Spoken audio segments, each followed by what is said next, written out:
In this video, I will show you how to change region or country on Steam. This should be a quick and easy tutorial to follow, but before we do continue, please consider leaving a like on the video and also subscribing to the channel. I really do appreciate it. To change your region or country on Steam, the first thing you're going to want to do is open up Steam and log into your account. Once Steam is opened, come up to the top right hand corner and click onto your name up here where it says manage account, and on this menu come down and click onto account details.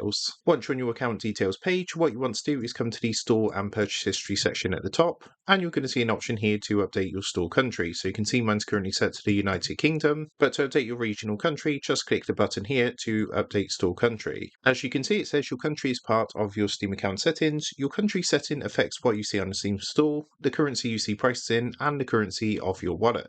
If you have moved to a new country or are living abroad for an extended period of time, you can update your Steam country setting when you complete your first purchase using a payment method from that country. So to change your country, you actually need to make your first purchase in that country using a payment method from that country. Now, if your location does differ from your current Steam account store country setting, at this point you'll have an option to change your store region whilst you view your cart or as you complete your purchase. So that's how to change region or country on Steam. With that being said, I hope this quick tutorial did help you out today. And if this did help you out, I would really appreciate it if you was to consider dropping down below the video, leaving a like, and also subscribing to the channel. With that being said, I just want to take a minute, thank you guys for watching this quick tutorial, and I will see you in the next video.